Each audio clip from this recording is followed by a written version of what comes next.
বর্ধমান জেলার উত্তর প্রান্তের ছোট্ট গ্রাম বিলোপুর। সেই গ্রামে তার পরিবার নিয়ে বাস করত এক গরিব গ্রামার চঞ্চল। নুন আনতে পান্তা ফুরানো সংসারে কঠোর পরিশ্রম করে দিন গুজরান হলেও স্ত্রী রীতার জন্য চঞ্চলের সংসারে শান্তি ছিল না বললেই চলে।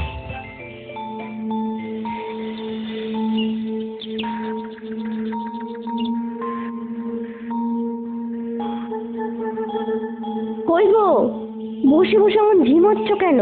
বলি আজও কি ছেলে পুলে নিয়ে উপস্থিত হবে? আরে ঝিমোচ্ছি না গিন্নি, সকাল থেকে একটা লোহার কড়াই তৈরি করলাম কিনা, তাই হাঁপিয়ে গেছি। এই ঠান্ডায় শরীর যেন জমে যাচ্ছে। ওরে বাবা! তা ঠান্ডার দিনে তো ঠান্ডা হবেই বাপু। আর একটা মাত্র কড়া বানিয়ে উনি হাঁপিয়ে গেলেন। বলি কয় পয়সা হবে ওই কড়া তৈরি করে? ওই 2 আনা হবে হয়তো। কবে থেকে বলছি একটা হাতুড়ি কাজটা ওইসব সরিয়ে অন্য কিছু একটা করো, কিন্তু আমার কথা কানে তুললে তো। আরে কি যে বলো গিন্নি, আমরা 7 পুরুষ ধরে কামার। এটা শুধু পেশা নয়, এটা আমার পূর্বপুরুষদের আশীর্বাদ, হ্যাঁ বলতে পারো নেশা। ছাই আশীর্বাদ, 2 পয়সার রোজগার নেই, খালি বড় বড় বাতেলা। বেশি না বকে যাও কেষ্টর দোকান থেকে একটু চাল ডাল নিয়ে এসো গিয়ে। আরে কি তুমি কি পাগল হলে নাকি গিন্নি? গত 2 মাস ধরে কেষ্টর দোকানে ধার বাকি করে জিনিস আনছি। এবারে ধারে আনতে গেলে ও আমায় ধরে অপমান করবে। গরিবের আবার মান অপমান। যাও যাও, বেলা না বকে নিয়ে এসো গে, ছেলে পুলে দুটো দুটো খেয়ে ঘুমোক।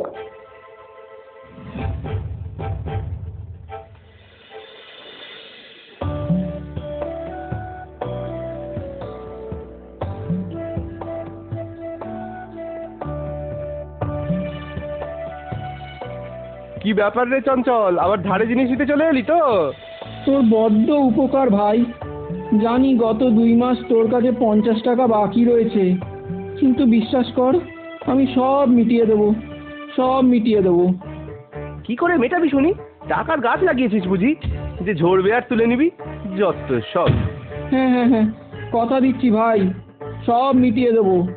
কিন্তু আজকে 2টো চাল ডাল দে ভাই, ছেলে পুলেগুলো একেবারে পথ চেয়ে বসে আছে। এই নে, এই নে, এই 2 পয়সা রাখ।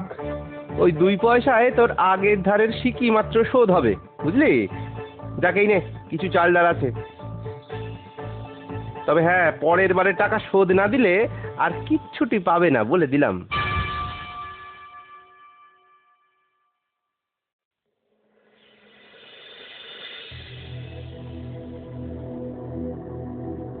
কেউ আছেন?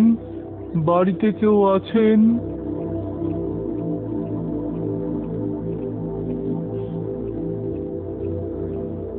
হ্যাঁ বলুন, আমি বাড়ির কর্তা। আপনাকে তো ঠিক। আমি এক পদ ভোলা পথিক কর্তা। 3 দিন ধরে কিছুই খাইনি। খিদেতে নাড়ি ভুঁড়ি জড়িয়ে যাচ্ছে, একটু খাবার। আহা, আমি ভাবি আমি হয়তো অভাগা, কিন্তু যাই হোক, আসুন আসুন, আপনি আমার অতিথি। আপনার সৎকারের জন্য যেটুকু সামর্থ্য আমি করব।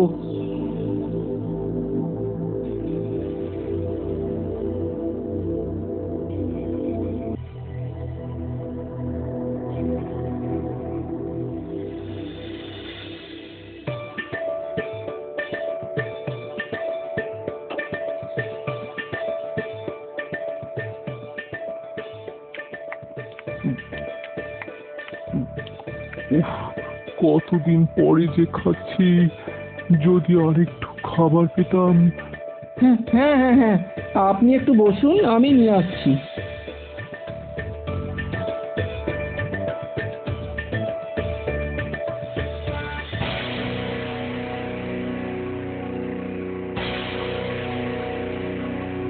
হায় ভগবান, এ কি পরীক্ষা নিচ্ছ?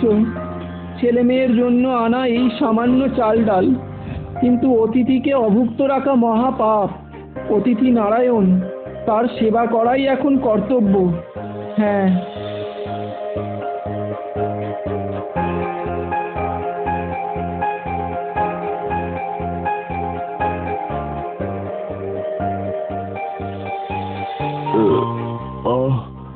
বড় তৃপ্তি পেলাম কর্তা।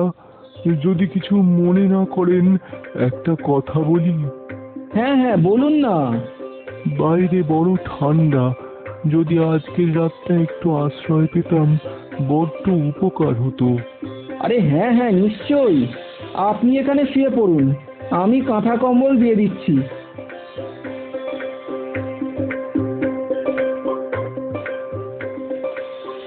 ঠান্ডাটা বেজায় কাবু করেছে কর্তা। যদি আর একটু গরম কিছু পেতাম শরীরটা জুড়োতো। হে ভগবান, এই গরিবের ঘরে তুমি কেন অতিথি দিলে? আর যদি দিলে তার সৎকারের পথ আমায় দেখাও প্রভু, পথ দেখাও। হ্যাঁ চলুন, আপনি আমার কামারশালায় হাপড়ের সামনে শুয়ে পড়বেন। আমি কয়লা দিয়ে জ্বালিয়ে দেবো, আর হাপড়ের হাওয়ায় আগুন জ্বলবে।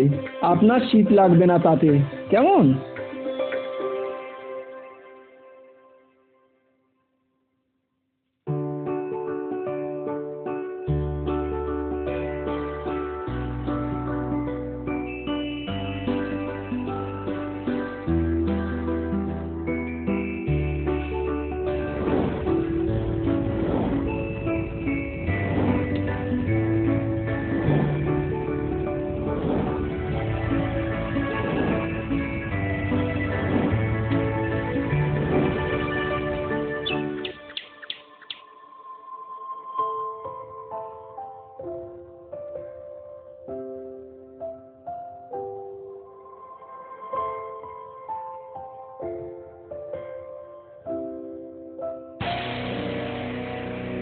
হ্যাঁ হ্যাঁ, এ কি?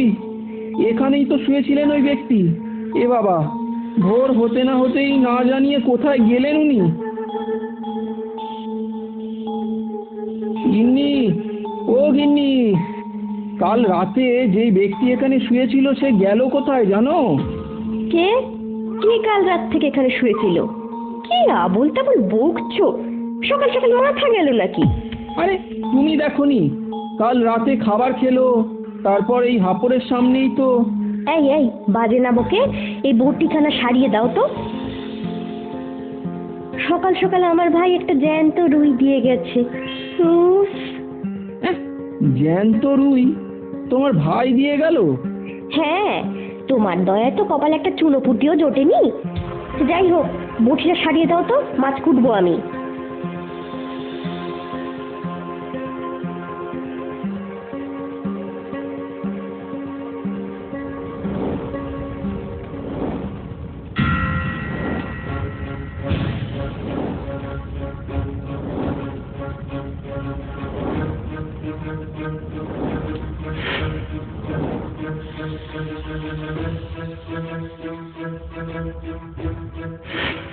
এ কি?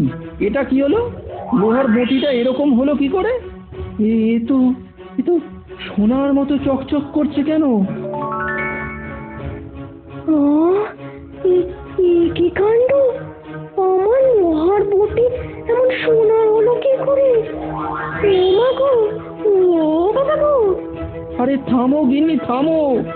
ব্যাপারটা কি হলো আগে বুঝতে তো দাও। আরে দাঁড়াও তো।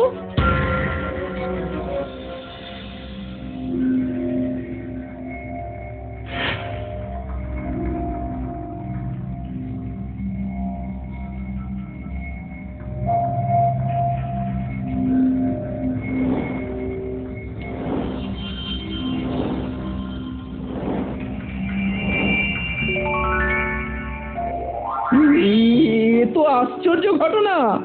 আমার সাধারণ হাপড় রাতারাতি কেমন চমৎকারী হয়ে গেল। তাহলে এ বাবা!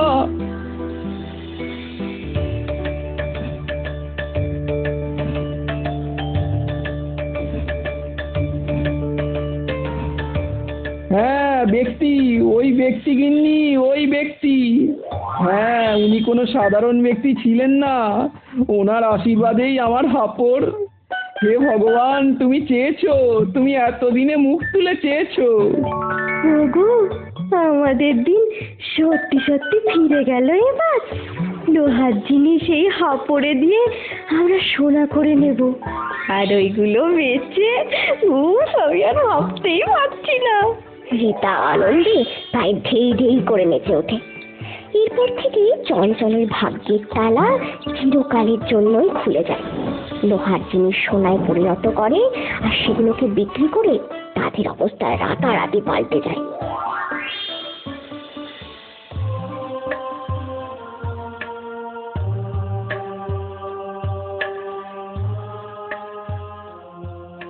আর স্বাভাবিকভাবেই লোকের চোখে সেটা কাঁটার মতো বিকতে থাকে। কেষ্টর দোকানে ধারের টাকা মিটিয়ে দিতেই কি ব্যাপার রে চঞ্চল, এতদিনের টাকা শোধ দিলি, ঘর বাড়িও মেরামত করলি, হঠাৎ করে গুপ্তধন পেলি বুঝি? আরে না রে কেষ্ট, তোকে বলেছিলাম না সবার দিন ফেরে, কেউ চিরকাল গর্তের মধ্যে পড়ে থাকে না রে কেষ্ট। বাবা, সে তো না হয় বুঝলাম, তবে কিভাবে দিন ফিরলো আমাদেরকে একটু বল ভাই, আমরাও একটু দিন ফেরাই। কি যে বলিস কেষ্ট, তোদের দিন চিরকালই ভালো। আমার মতো কত লোককে ধার দিস হাসি মুখে, আর কি চাই? তার মানে? মানে তোর সব ধার মিটিয়ে দিয়েছি ভাই। আশা করি এবার থেকে আমায় জিনিস দিতে তোর কোনো সমস্যা হবে না। চলি রে। না না না না, ব্যাপারটা তো বেশ গুরুতর দেখছি, আর সেটা তো আমায় জানতেই হবে।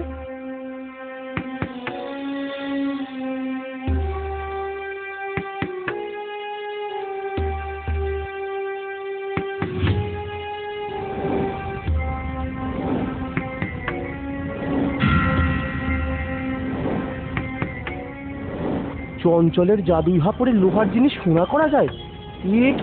এ কি আশ্চর্য হাপড়! চাই, আমারও সোনা চাই, আমিও বড় লোক হবো। হ্যাঁ, বড় লোক হবো।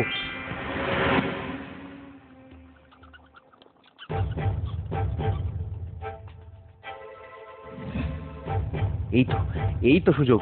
নিজের ঘরের জানালা, দরজা, টেবিল, চেয়ার সব নিয়ে এসেছি খুলে। এই সব সোনার বানিয়ে নেব। হ্যাঁ, সোনার। আর তারপরেই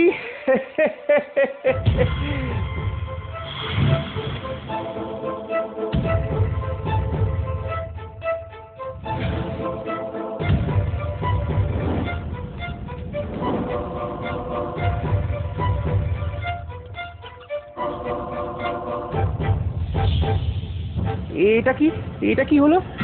লোহার জিনিসগুলো গলে গলে সোনায় পরিণত হলো না কেন? আরো জোরে হাপড় চালাতে হবে।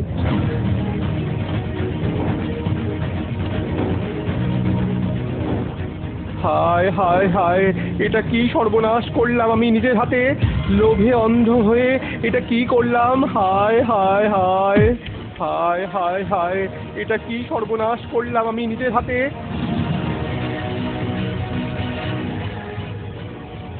কি কেষ্ট, তুই আমার কামারশালায় কি করছিস? কপাল ভাই, সবই কপাল। তোর অবস্থা ফেরা দেখে হিংসেতে জ্বলে গিয়েছিলাম, তাই ঘাপটি মেরে দেখতে গিয়েছিলাম তোরা কিভাবে বড় লোক হলি। কিন্তু কপাল ভাই, হায় কপাল! তার মানে? লোভে অন্ধ হয়ে ঘরের দরজা, জানালা, আসবাবপত্র, এমনকি দোকানের দাড়ি পাল্লা অবধি ওই আগুনে দিয়ে দিয়েছিলাম। কিন্তু দেখ, সোনা তো দূর, সব গলে শেষ হয়ে গেল। তুই নিজের ভুল বুঝতে পেরেছিস, তাতেই তোর প্রায়শ্চিত্ত হয়ে গেছে ভাই। আমায় ক্ষমা করে দে ভাই, ক্ষমা করে দে। আমি নিজের কর্মের ফল হাতে নাতে পেয়েছি। আমি লোভে পড়ে সব হারিয়েছি, সব।